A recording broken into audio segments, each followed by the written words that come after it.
Bismillahirrahmanirrahim. Assalamualaikum warahmatullahi wabarakatuh. Alhamdulillahi rabbil alamin. Wassalatu wassalamu ala habibina Muhammadin wa ala alihi wa sahbihi ajma'in. Amma ba'du fa ya ibadallah usikum wa iyaya bitaqwallah wa ta'atihi la'allakum tuflihun. Jamaah subuh yang dimuliakan oleh Allah Subhanahu wa taala. Alhamdulillah, masyaallah. Mudah-mudahan Allah Subhanahu wa taala menerima harapan-harapan kita, doa-doa kita yang senantiasa kita panjatkan. Begitu mendalam penjelasan santri dari DDI Mangkuasto, Masya Allah ya. Mudah-mudahan berkahnya Sang Maha Guru tertular kepada beliau, sehingga juga cahaya-cahaya bintang yang mengalir dari ilmunya bisa menyinari Kabupaten Kepulauan Yapen ini ya. Kalau sekiranya satu santri yang seperti begitu, Masya Allah, luar biasa bisa mencerahkan kita semua. Sedikit sambung terkait dengan doa. Alhamdulillah, kalau yang dibacakan ayat tadi terkait dengan wa idza sa'alaka ibadi anni fa inni qarib. Itulah Allah Subhanahu wa taala di sisi lain ingin menyampaikan suatu pemahaman, tetapi di sisi lain seakan-akan ayat ini mengajarkan bagaimana beretika, ingin memberikan pelajaran kepada hambanya. Terkadang kita ingin menyampaikan kepada orang lain atau menegur kepada orang lain atau mengajarkan ilmu kepada orang lain dengan cara yang sembrono atau dengan cara yang seakan-akan menggurui orang lain, dan itu diajarkan Allah Subhanahu wa taala. Kalau kamu ingin mengajar, seakan-akan gunakan model dialog. Ini Allah mengajarkan bagaimana Rasulullah sallallahu alaihi wasallam ditanya, wa idza sa'alaka ibadi, ketika hambaku bertanya kepadamu ya. Jadi ketika kita biasanya ingin mengajarkan kepada orang lain bagaimana itu, misalnya bagaimana tentang doa ya, ketika kita menjawab ya menurut guru saya, alhamdulillah, seperti begitu, seperti tadi yang disampaikan, Masya Allah, seakan-akan di sisi lain menyampaikan dan tidak menggurui, luar biasa. Wa idza sa'alaka ibadi anni fa inni qarib. Ya, langsung mengatakan fa inni qarib. Ketika hambaku bertanya kepadamu tentang aku, katakanlah fa inni qarib, sungguhnya aku katanya dekat. Seakan-akan kalaupun dekat, maka biasa ada orang memahami, kalau dekat maka segala aktivitas yang saya lakukan pasti Allah tahu sebenarnya. Bahkan bisikan hati kita Allah tahu. Maka terkadang ada orang tidak terlalu panjang doanya ya. Maka dalam kitab Sunan Abi Dawud itu dijelaskan, kalau berdoa jangan terlalu merinci. Ya Allah kasih saya mobil, ya Allah kasih saya rumah, ya Allah. Maka Allah Subhanahu wa taala mengajarkan, Rabbana atina fid dunya hasanah. Diam sejenak. Apa diminta? Tanamkan dalam hati. Minta mobil. Kalau imam biasanya dianjurkan itu, Rabbana atina fid dunya hasanah. Diam sejenak agar makmum meminta sesuai dengan kebutuhannya masing-masing ya. Rabbana atina fid dunya hasanah wa fil akhirati hasanatan wa qina adzabannar. Lalu dilanjut. Nah, itu ada yang karena dalam hal ketika kita melihat ini perintah doa, ujibu da'watad da'i idza da'an. Tapi ayat yang lain istajib, silakan berdoa. Jadi sebenarnya ketika kita melihat ayat itu atau melaksanakan sesuatu itu, kita sebenarnya saya ingin berdoa. Kenapa? Itu perintah Allah. Maka kita dapat pahala. Jadi kalau kita berpikir kita melaksanakan sesuatu, saya ingin melaksanakan sesuatu karena ada perintah dari Al-Quran, kita dianjurkan berdoa. Apalagi kalau doa-doanya kulida Allah awida'ur rahman ayyaman tada'u falawul asma'ul husna. Maka diajarkan kita juga menggunakan doa-doa al-asma'ul husna, nama-nama Allah. Ya Hayyu, Ya Qayyum, Ya Razzaq, urzuqna rizqa wasian. Ada 99 nama Allah Subhanahu. Kita bisa gunakan apa kebutuhan kita. Ya Allah, saya lemah. Karena diajarkan juga dalam hadis Rasulullah SAW terkait dengan khutbah Umar radhiyallahu anhu ketika berdoa, Ya Allah, Allahumma inna du'i faqawina ya Hayyu ya Qayyum. Ya Allah, saya ini lemah, saya ini tidak memiliki apa-apa. Faqawwina, kuatkanlah kami. Dia menggunakan nama Asmaul Qawi, Al-Qayyum. Hadirin yang dimuliakan oleh Subhanahu wa taala. Sekiranya kita melihat ini sebenarnya fikul Asmaul Husna ada juga, ya. Terkait dengan fikul Asmaul Husna ini ada.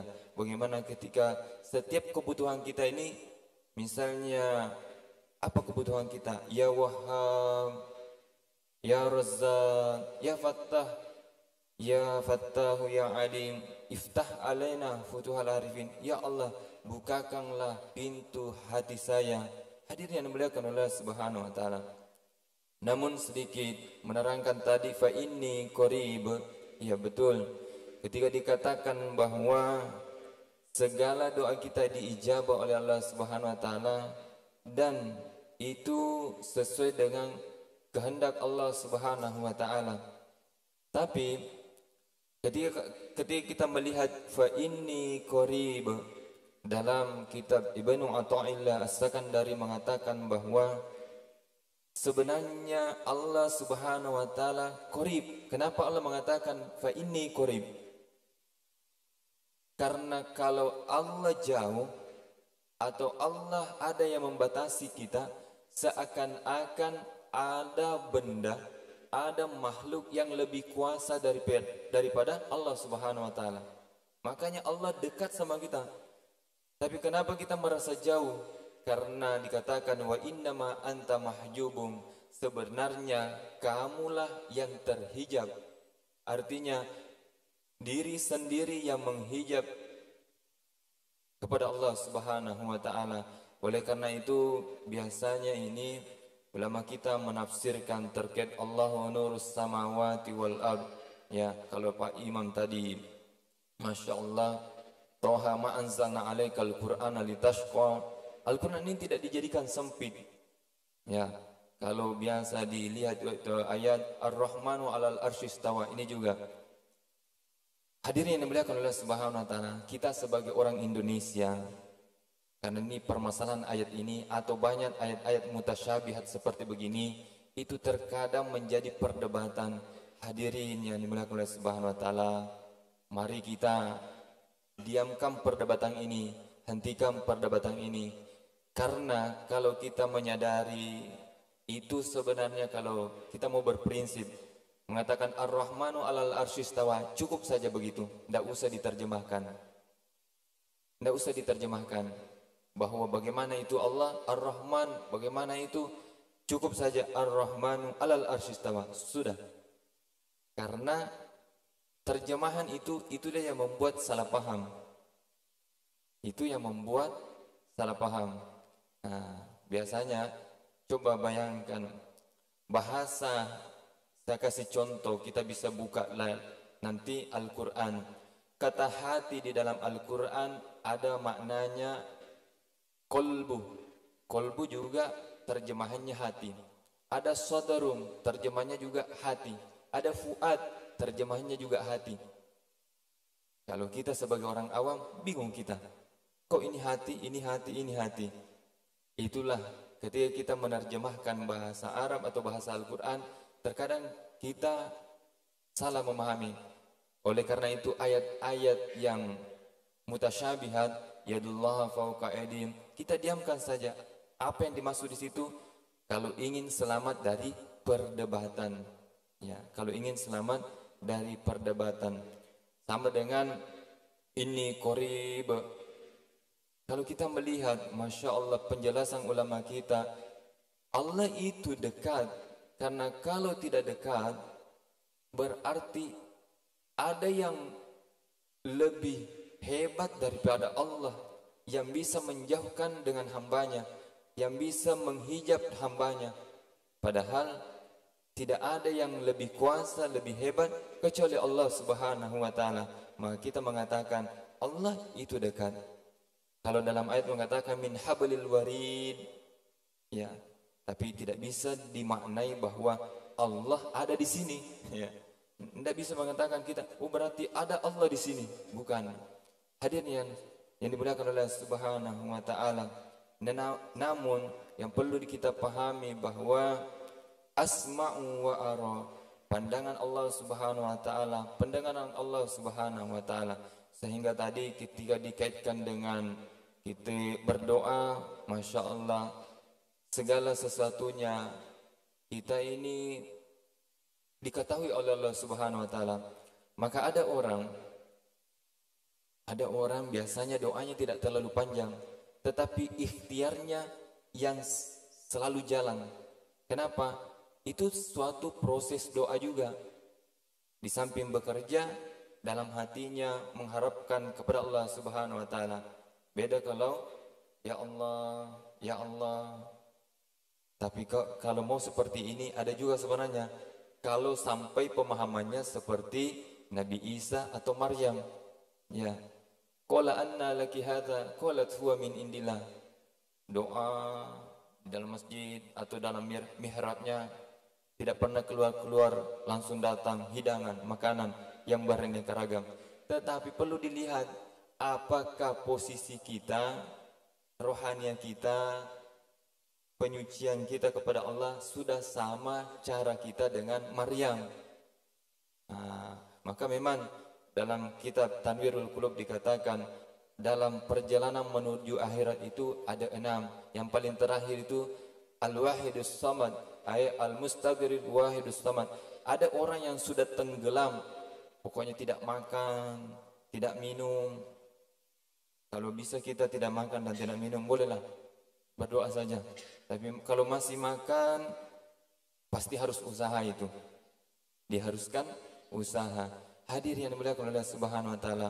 Oleh karena itu, mari kita memahami Al-Qur'an, memahami ungkapan-ungkapan ulama dengan begitu berpikir yang kalau ada seorang orang Bugis yang berpesan ini di masa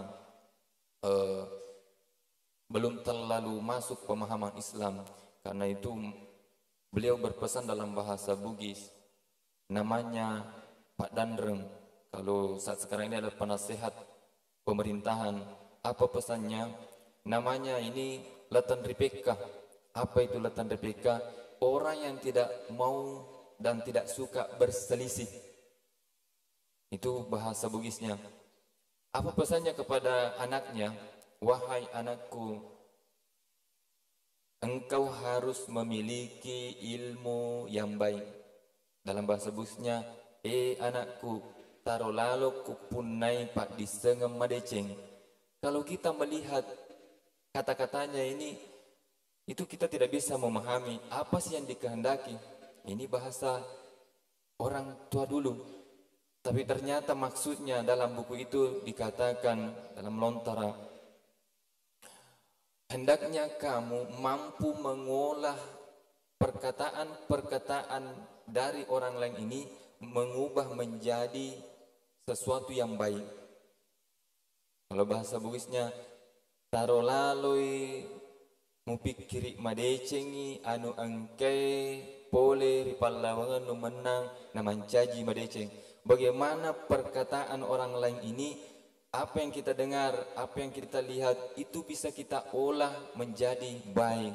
Nah, sejalan dengan doa tadi itu, kita mengharapkan doa-doa yang baik. Dan sejalan bulan Ramadan ini, bagaimana sebenarnya melahirkan furqan, yaitu tadi, segala yang kita dengar masuk dalam hati, sehingga tersaring dengan baik, menjadilah bisikan hati juga menjadi baik. Jadi segala doa kita secara otomatis doa kita baik dan bersih. Karena kenapa?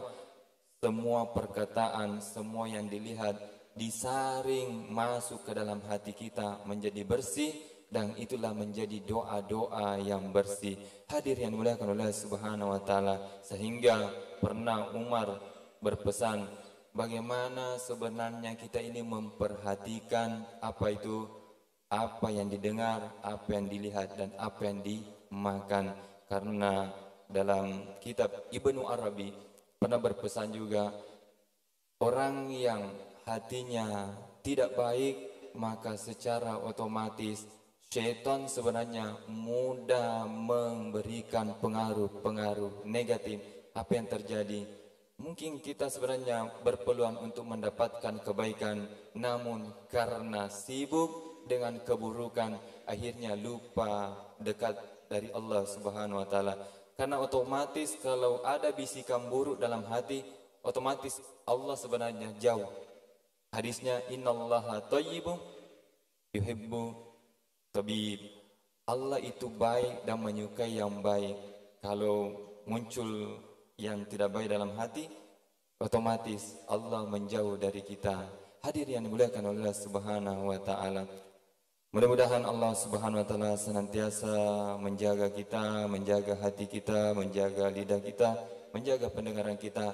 Kalaupun itu terpaksa ada sesuatu yang kita dengar yang tidak baik, maka kita saring, hati kita bisa menyaringnya dengan mengubah menjadi hal yang positif, sehingga nanti doa-doa kita juga senantiasa berbuah baik. Hadirin dimuliakan Allah Subhanahu wa taala. Demikian kita akan lanjutkan ya besok subuh. Wabillahi taufik was sa'adah. Assalamualaikum warahmatullahi wabarakatuh.